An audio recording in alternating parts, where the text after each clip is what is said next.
Hello, everybody. Hope you're all doing fantastically well. I'd like to apologise immediately for the setting. I have actually left my iPad in a separate place, which basically means that I can't read your comments out in my studio downstairs. So I am doing this from a little bit of a hybrid place, which I'm sure you saw yesterday during the debrief. So yeah, apologies for that, but we're back here with another episode on One Leeds. Please, before anything, make sure you guys are liking the content. Make sure you're subscribing as well. Listen, we had a video over on the Generation Leeds, I should say, uploaded. Really good episode, actually, alongside the Across the Pond podcast with myself and Gabe, which was a juicy episode, definitely. Links in the description below for that, everybody. And, if you want to check out the old sofa score, make sure you do so. All your Millwall analysis is already up there. Keep getting your comments in the section below. Today, we're going to be speaking about Brenden Aaronson amid the dropping of him out of the US men's national team, which has to be said is the first time this has happened in a long period. And it's very almost symptomatic of what's happened with Brenden, and we're going to get into that in just a second. Keep getting your comments in the section below, everybody. I'm going to read them all out. Way back, before Aaronson signed, I was quoted in your chat saying Aaronson could not bench press the bar and Brownie could beat in an arm wrestling left-handed. I also said he would fail too weak. Yeah, I think that was obviously the common misconception with him. Weak eye dominance says I thought he would beef up with another year in him, but turns out we got robbed for him. RB must be pissing themselves laughing when we signed him. And I guess it's key to note that the amortization when it comes to spreading out payments of Brenden Aaronson is something that Leeds United are going to have to utilise in terms of spreading that payment out year in, year out when it comes to the video that we were speaking about earlier. If Leeds are to make an okay loss on him, not a significant loss on him. But listen, there is a lot of pressure in buying a player like Brenden Aaronson, spending 25 million quid on him and getting the right result from him. I'm still of the opinion we didn't get the right result from Rodrigo, but I'm still of the opinion that we got more in Rodrigo's last season than we probably will ever get in Brenden Aaronson's full campaign and tenure at Leeds United. And it's a real shame with what's happened with Aaronson. I'll be honest. I mean, I remember when this first started, the saga, the Brenden Aaronson saga, there was Liverpool. There was Jurgen Klopp, Brenden Aaronson, Lynx, Salzburg. There was many other clubs in Europe looking at him, and almost the pressure aspect. It felt like with Brenden Aaronson, he was almost like new age. He was this machine at pressing, this absolute dynamic machine at pressing, and almost gave you so much when it came to that it would maybe enable the technical football players to be able to gain a lot of joy in your system. And Brenden Aaronson enabled that to happen for many thought processes when it came to bringing him in to whatever system it was. And there was a lot of talk about Jurgen. There was a lot of talk about Dortmund at the time. There was many conversations about Brenden Aaronson, and his star was rising. And this isn't to say his star has ultimately fallen completely. Of course it's not. But it is to say, even a small period in football is a long period. It really is in terms of reputation.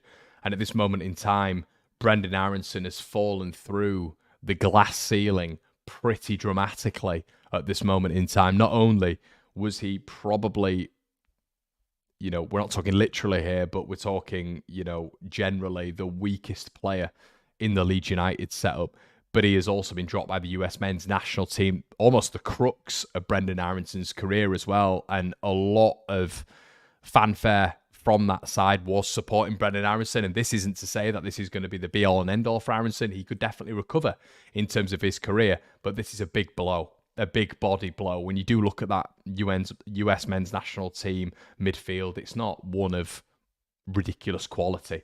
And you would feel Brenden Aaronson playing in this European sort of, one of the European spheres in Germany, one of the European nations, he would be able to get in that US men's national team. No bother. But that team is increasing in terms of pedigree, quality, caliber. and he's going to leave him. Greg Berhalter has left him out of that side, and not only Leeds, not only the US men's national team, but alongside that, Union Berlin.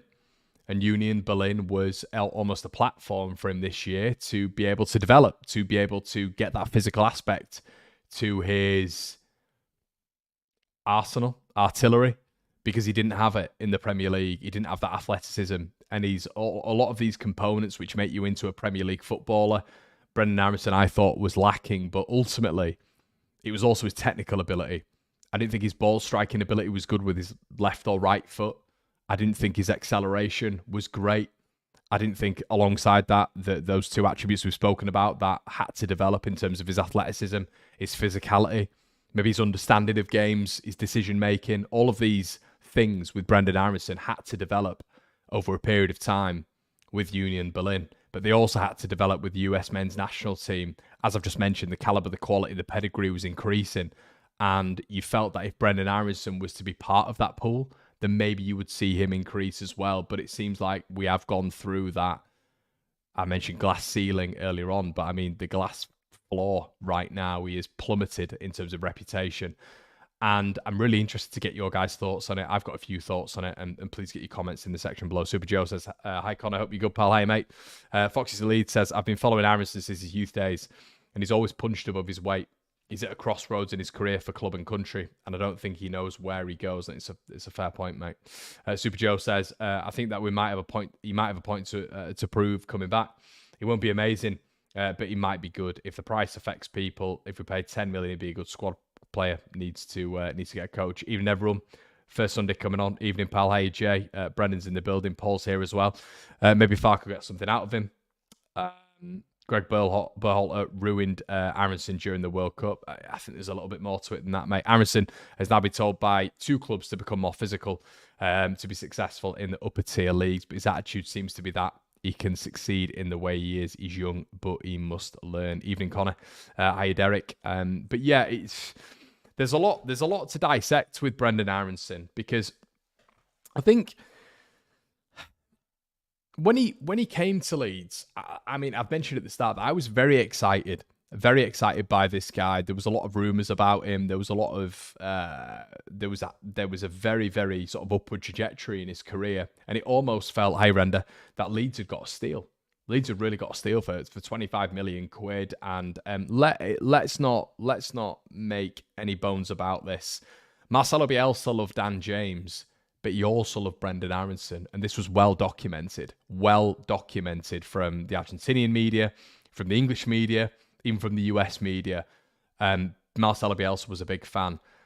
Brenden Aaronson had played 66 times for Salzburg. He'd got 15 assists and 15 goals. The pedigree, alongside his tenacious nature, his pressing ability, was something that in this sort of new era of recovering the ball high up the pitch was well sought after.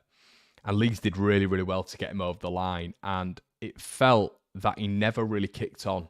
Never, ever really kicked on. And, you know, maybe if he'd have been signed under Marcelo Bielsa, it would have been different. But he was signed under Jesse Marsch, and it almost felt like the environment wasn't beautiful enough for him to flourish as well.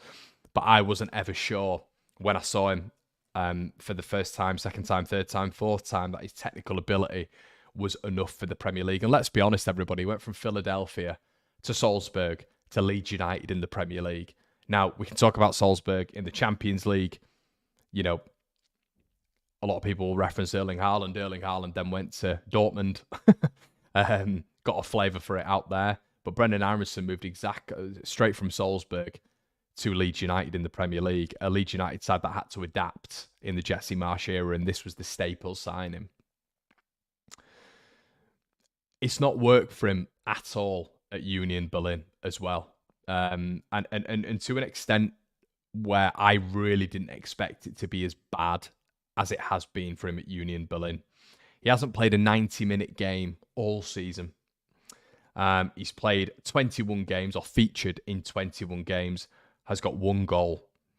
And on the 19th of February, where he got that one goal, it was a goal, but if you check the goal out, you'll see what I mean. It wasn't an unbelievable goal or one to shout home about, really, in terms of significance.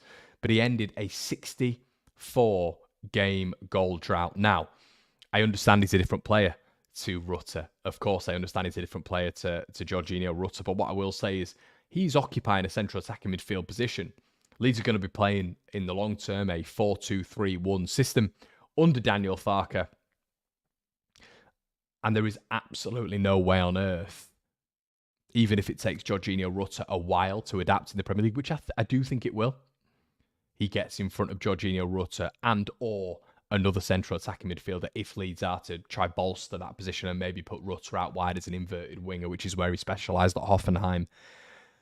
This led Rune, the coach of Union Berlin, and he said it 3 times this season, to question Brenden Aaronson's physical side. He's mentioned the physical aspect, quotation, is needed by Brenden, and he's a fantastic footballer. Now, I wouldn't grace him with being a fantastic footballer. He's only a young lad, but as I've mentioned several times already on this stream, I don't think the technical ability graces Brenden Aaronson. I don't think Leeds bought him for his technical ability. I believe we bought Brenden Aaronson to fit a specific person's system.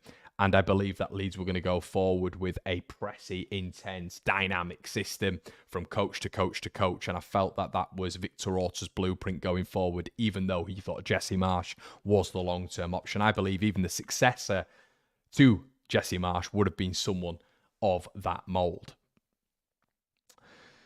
I think this has almost been compiled and made even worse, probably in Brenden Aaronson's head, by the fact that his brother is doing really well at this moment in time. Paxton Aaronson is playing for Vitesse, and he's performing on his loan. He's doing really well at this moment in time, and he's one of their better players, albeit the Eredivisie, albeit a weaker league by significant standard. But it does make you wonder, did Brenden Aaronson almost make that leap too early? Did Leeds entice him too early? Did he almost need a Bundesliga transfer before coming to Leeds United? But then you do question why it's still not worked as a Bundesliga side with Brenden Aaronson. And then you hear a lot of, well, Daniel Farke would have made him work in the Championship. Maybe that is right. I don't inherently believe that, and probably the reason behind that really is primarily because of the physical aspect and the athleticism standpoint. I think the technical ability does significantly reduce, which would have probably seen Brenden Aaronson do okay in the Championship, but it would have primarily been as an impact player, in my opinion, in the last sort of 15 to 20 minutes of games. But I don't think that's what he was initially set out to be at Leeds United. I fully believe he was meant to be a 70 to 90 minute player at Leeds United, and his stock has significantly dropped with his performances on the pitch, and it's not developed at the US men's national team, and it's definitely not developed at Union Berlin, which has almost forced Leeds' hand, really, into bringing him back at some stage. And I think he is going to be, if you've not checked out the video from earlier on, we were speaking about the new sort of PSF chat when it comes to Leeds United and the Premier League and all this good stuff. I'd definitely encourage you to check that out when we're speaking about this topic. But it's probably going to force Leeds and encourage Leeds to bring him back and maybe keep him, develop him in the Premier League as maybe a super sub, or the likelihood is that Leeds United keep him and loan him out again, because Leeds United can't make a significant loss when it comes to the profit and sustainability margin when it comes to Brenden Aaronson, and probably loaning him out again would keep Leeds United in a good bracket when it comes to that sort of financial aspect. So that's a positive when it comes to that. Not all is lost, but there's a lot to discuss here, and I want to get your thoughts on this, everybody. It's a very interesting topic. The fall of Aaronson, from what heights did he fall? Bang average, lightweight. Yeah, damning take there from Emma. I think, to be honest, Emma, it was more reputation. It was more when we brought him in. I mean, the height is probably the transfer value, 25 million quid to 30 million quid, nearly Leeds United's record all-time signing. I'd say that's, from a standpoint of reputation, a pretty dizzy height, and what we all expected when it came to a fan base with Brenden Aaronson, that level. I would really, really encourage you guys to revert back to your early states when it came to Brenden Aaronson and a lot of the takes. We did a lot of transfer stuff on Brenden Aaronson at the start, and within the first 5 to 10 games, the narrative on Brenden Aaronson was extraordinarily different to what it is now. And I understand form and results play a huge part in that, of course.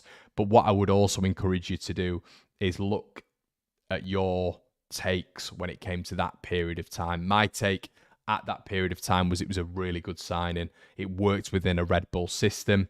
He was almost the statement signing when it came to Jesse Marsh. It was encouraged by Orta. It was encouraged by, obviously, Marsh. And it seemed to be a big, big signing in that month. So Leeds expected a lot. And when you outlay that sort of transfer fee, you expect a lot. So I think reputation, I think the height of what Brenden Aaronson was. And at that point, when it came to Jurgen Klopp and other managers who wanted to play an almost highly aggressive and pressy and intense system, were looking at when it came to Brenden Aaronson, I think his reputation at a very young age was very decent. I mean, this is a guy who was almost being questioned by many UN's men's national team accounts as being almost a replacement for Pulisic. Albeit being different players, but being a rotation part when it came to Pulisic, which is really interesting. Brenden says, he definitely has potential, but I truly believe you in the Championship would have made him a better football physically and ability. I'd loan him straight back out when he is back. Jay says, for me, there is a player in there. He needs to get stronger and just needs someone to take him under their wing for a season or two. He needs to realise that he isn't as good as he thinks he is. Yeah. I mean, there's a lot of comments coming in here. Yes, the Red Bull system. I honestly felt Bielsa would have figured out a way to make Aaronson work. Shame that never took place as Rajiv. Yeah, and he is. I mean, I guess Dan James is the perfect example, right? Because a lot of us would turn around and mention Jorginho, Rutter when it comes to dropping down a level.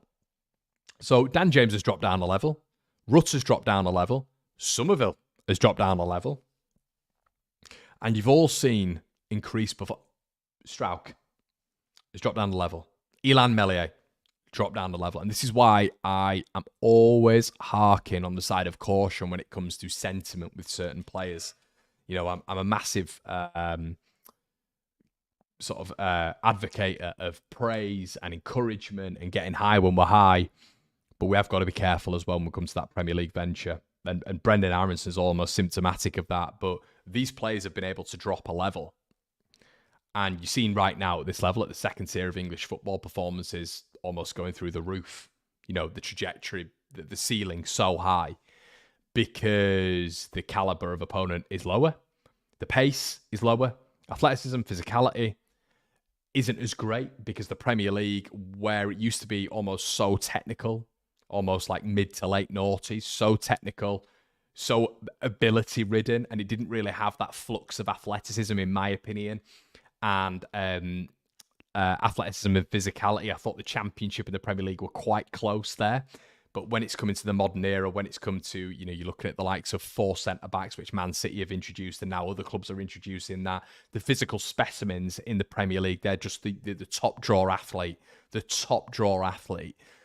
So I think that gap has now completely widened. So I think when he would come down to the Championship, if he would have come down to the Championship, Brenden Aaronson, the physicality and athleticism would have improved. But would it have improved to that much of a standard that he would have been capable in the Premier League? I'm not 100% sure. I think you've got to almost have like a culmination of those 3 things in the Premier League as a given. And I think technical ability, his ball striking's not there either. I don't really know what Marcelo Bielsa would have got out of him, would have extracted out of him as a footballer. I guess just because your transfer value is at a certain level doesn't mean that you're a quality player. We've seen so many players that have signed for Leeds, that have signed for other clubs, that have gone for massive transfer value, but that's just an overestimation. Doesn't mean they're a good player, doesn't mean they're a quality player. It's just an overestimation. I mean, Manchester United are the clear indicator of that, of overpaying for so many players and getting it so wrong. So it doesn't mean Brenden Aaronson was an exceedingly good player, but there was a lot of potential in Brenden Aaronson. I think Leeds invested into that potential. So I am almost on that sort of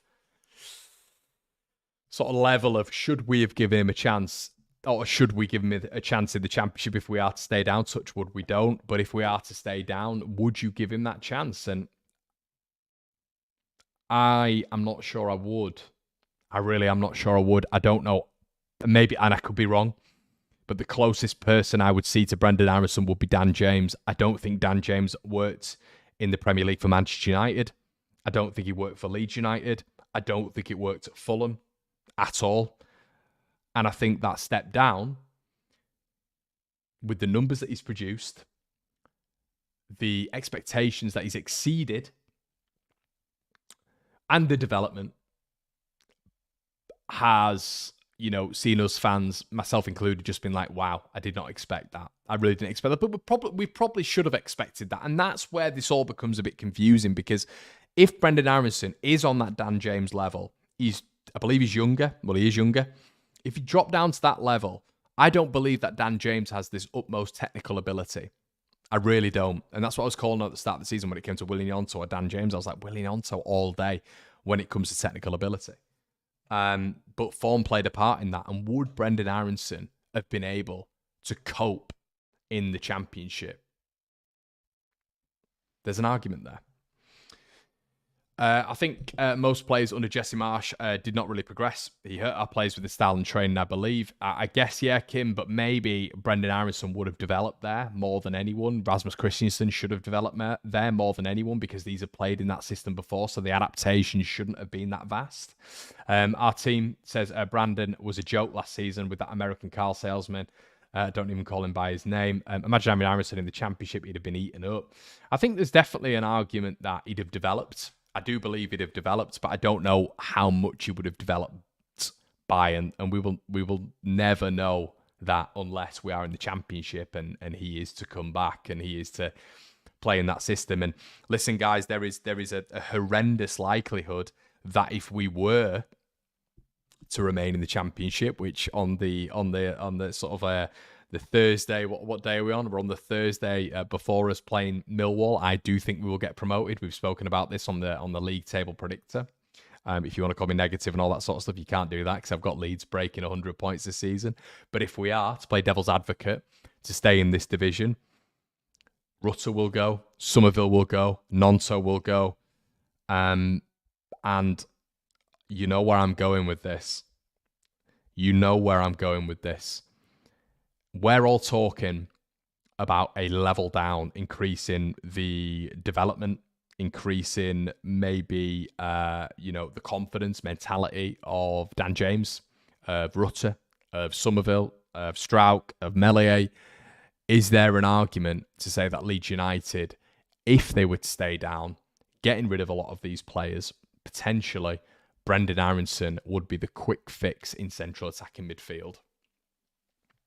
Very different in terms of a systematic player to what Daniel Farke has had previously when you look at someone like Emi Buendia, and then when you look at Jorginho Rutter, but Rutter isn't similar to Buendia, and Buendia and Rutter are definitely not similar to Brenden Aaronson.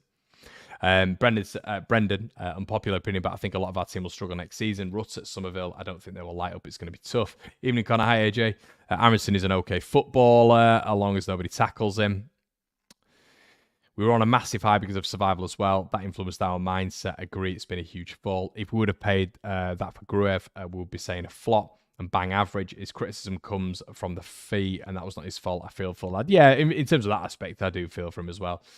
Ryan says it's just another transfer we got wrong. Unfortunately, we had a promise. He had a promise, but hasn't made it. So either way, we'd take a loss. Yeah, I mean that's probably a logical way of putting it. Daryl says, "Evening, hiya mate."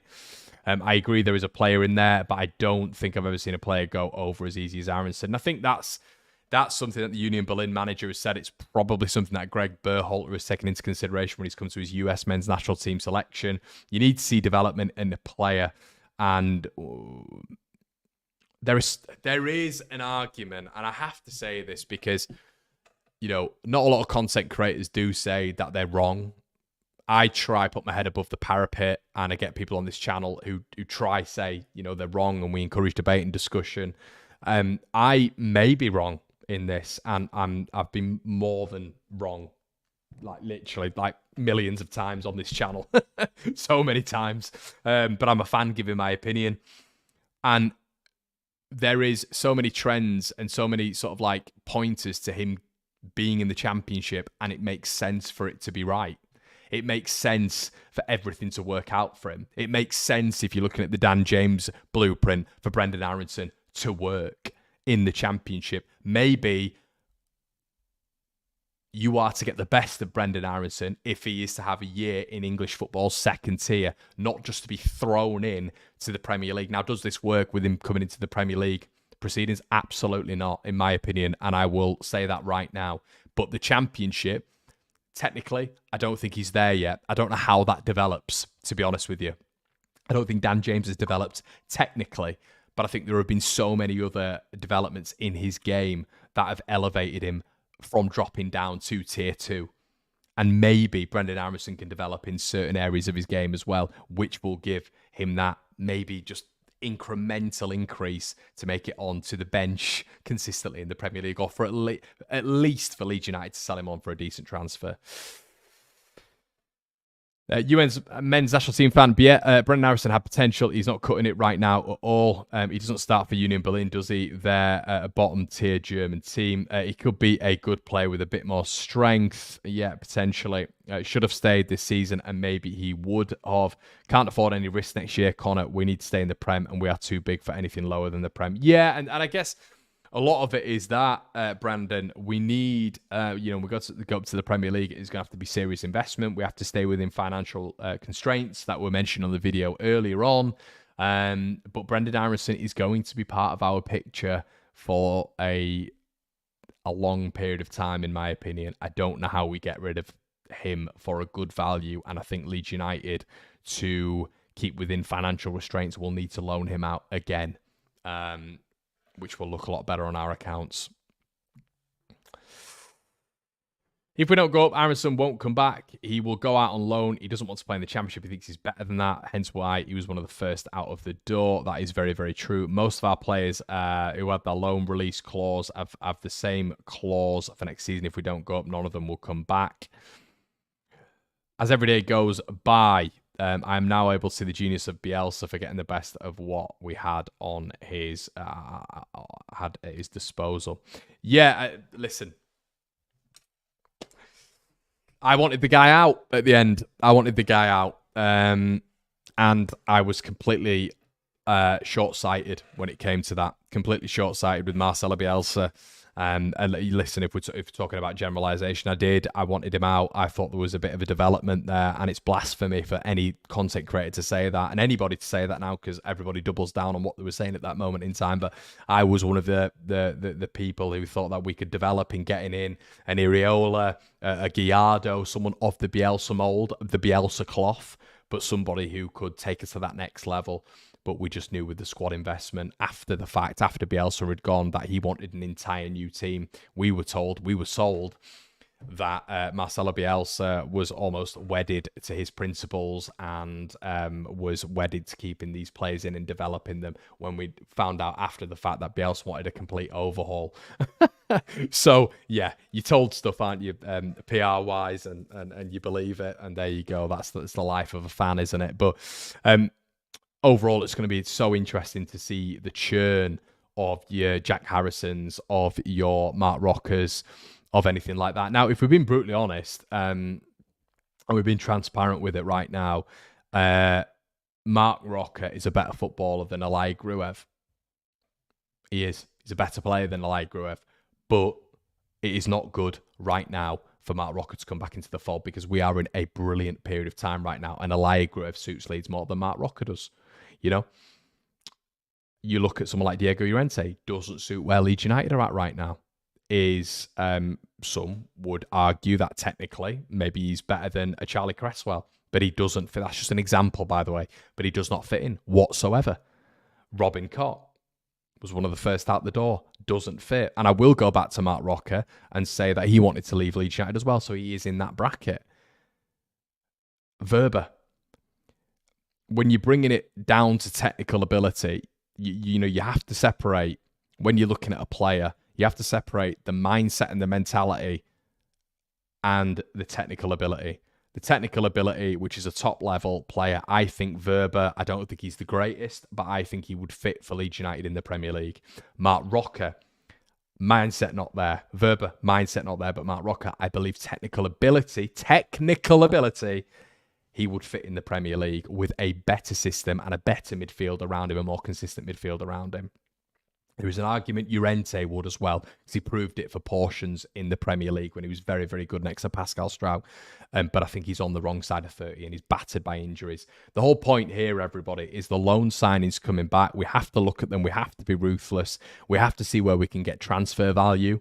But we also have to be realistic with a lot of our signings and who is going to make that Premier League grade, because it's all well and good right now. And this is all if we get promoted. If and maybe we won't, maybe we will, maybe we won't. I think we will get promoted. But we have got to be really ruthless with some of these signings. And maybe, and it's subjective, of course, I don't agree with people who are saying this, but everybody's entitled to their opinion. I think there's a lot of people thinking that a lot of our cohort are 9 out of 10, 9 out of 11 first teamers are ready for the Premier League, and I would disagree with that. But keep getting your comments in the section below, everyone. This is really interesting.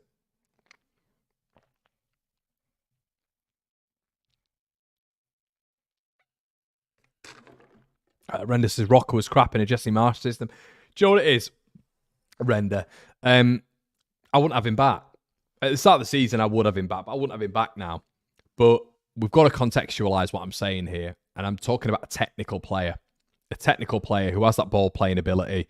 It would be so interesting to see some of these players that we have that we felt met that grade, the Premier League grade, technically, which I think is the biggest thing that you need to get right in the Premier League. Everything else comes afterwards. But if you're technically a Premier League player, it'd be so interesting to see these guys in a consistent managerial campaign makes it sound very Donald Trump, doesn't it? Tenure, a sort of elongated Premier League tenure with a good manager, a possession-based manager who encouraged central midfielders to have the ball at their feet and then playing expansively. And that's what I'd find interesting. I think the likes of Christensen didn't have the ability technically to get to that level. Brenden Aaronson comes into that fold for me as well. And I'll be honest. Do I say this? Do I say it's going to rattle a few? I still believe I love him. Right now he's having a great season, but I still don't believe yet, and I could be changed, but I don't believe Dan James makes that cut technically in the Premier League. And this is what the debate comes back to last night when you had Gabe and Oscar arguing on the Adams and Ampadu debate. You have to have Ampadu proving in the Premier League in central midfield that he can do what Adams has proved a little bit that he can do in the Premier League with Leeds United in that first part before he got injured, where every single Leeds fan loved him. But they are different players, as we spoke on in that level as well.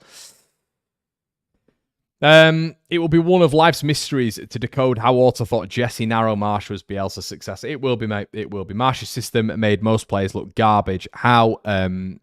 How did he get away with sending them away to watch Amazon Prime? DFG says, I know it's hard for you to let go with Rocker, and I do think he's okay. But at some stage, you might have to reconsider and ask yourself, is he really as good? DFG, God, he's just a technically good player. That's it. Listen, I promote all the Mark Rocker stuff. I come on here and say, oh, it's like I've said this about Mark Rocker. I initiate it because it's funny, because you guys find it funny. I'll see Ryan in the comments. I'll see Steve in the comments saying, yeah, oh, Connor's talking about Mark Rocker again. This has been built up hysteria-wise by me. I comment on it all the time, which makes it into a bigger thing. Mark Rocker, I wouldn't have him back. But I'm talking about a player who his ball-playing abilities is very decent. He's very decent. Hence why he was in the Spain squad and on the cusp earlier on this season and was called up. Betis, Bayern Munich, Espanyol Player of the Year. Look, he's a better footballer than Elai Gruev. It is, but I wouldn't have him back. But he's a better footballer than Elai Gruev. And a lot of you might not like that because of the moment we're in now. But technically, he's a better player than he is. I know you're not disputing that. Of course you're not. But I think it's important to talk about the standard of the squad right now and where we'd need to improve. And there's an argument that in that central space, maybe you need one or another,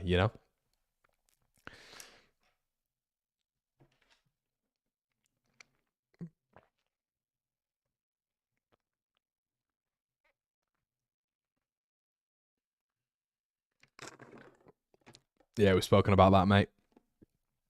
Joseph will be playing for a big club in Spain soon. I'm telling you, the ceiling is that high. Yeah, I agree, mate. I agree.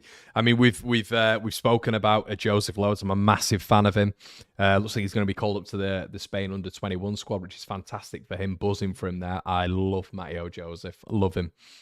And you guys will probably feel that there's certain players who I love, and you've probably got a feel for the type of player that I like now. And yeah, Joseph's definitely one of those. But Conor, it could be said that with Ampadu alongside Joe Rodon in defence has coincided with Leeds United's most consistent and fruitful period of the season. So why moving back in midfield? I don't think I brought that up, mate. But yeah, we can talk about the Ampadu. I think people get bored of me talking about that, to be honest with you, but we can discuss that. Because Pascal Struijk is a better defender. He's a much better defender than Ethan Ampadu. And Ethan Ampadu is a better midfielder than any other midfielder in the Championship. So why would you not elevate your squad by taking Alai Gruev out of the side and putting a better 6 in there and a better defender than your best 6 out of defence? That's what I don't understand. There's been a lot of moving parts when it's come to Leeds United's form. I'd say fixture difficulty has come into it. I'd say Firpo hitting form. Leeds getting a little bit more width on that side, which has helped Somerville massively. I'd say Alai Gruev doing a decent job in there, and it's not to diminish what he's been doing at all. I think Gruev's done okay, but I think he's just been steady Eddie, like the Adam Forshaws. I don't think he's done anything extravagant. And once again, to quote Gabe, the data proves that. Pat Bamford has been massive, absolutely massive, which I didn't expect at the start of the season, I have to say. Willian Yonto and Dan James, in terms of their rotation, has been big as well. There's been a lot of moving parts. It hasn't just been Ampadu coming in for Pascal Struijk. There'll be no difference there. There'd be absolutely no difference. And there's potential that we'd be able to be maybe a little bit more assertive on corners going forward, and obviously defending corners there with him there. Super Joe, tell your wife to calm down, mate. So she needs to listen to what I'm saying. I don't know how many Millwall are bringing up. We'll have a lot more of your preview stuff tomorrow. Joseph, one of this player, mate, in 5 years, we're all going to be like, wow, I can't believe how he played for Leeds and came for the 21s. Martin Hart, yeah, unbelievable Liverpool. What keeper you having next season, Conor? I don't know, mate. To be fair, I don't have a list. But there we go. All right, we've been going for 40 minutes. Let me know what you think on Brenden Aaronson afterwards, everybody. Really interested to hear your thoughts on that. Sorry we're getting to different things on this, but I hope you enjoy it. Yeah, there's nearly 700 of you in the building right now. Please make sure you're slapping a like on the video. And it's been a bit of an impromptu one for me. But please make sure you're heading on over to the Patreon as well if you want some bonus content discussing all this sort of stuff as well. I can hear there's a lot of interest right now. And guys, we will see you on the other side with a lot more Millwall content as well. Really appreciate your support. Make sure you like, comment, subscribe, as I've said multiple times. I'll see you in a bit. Cheers.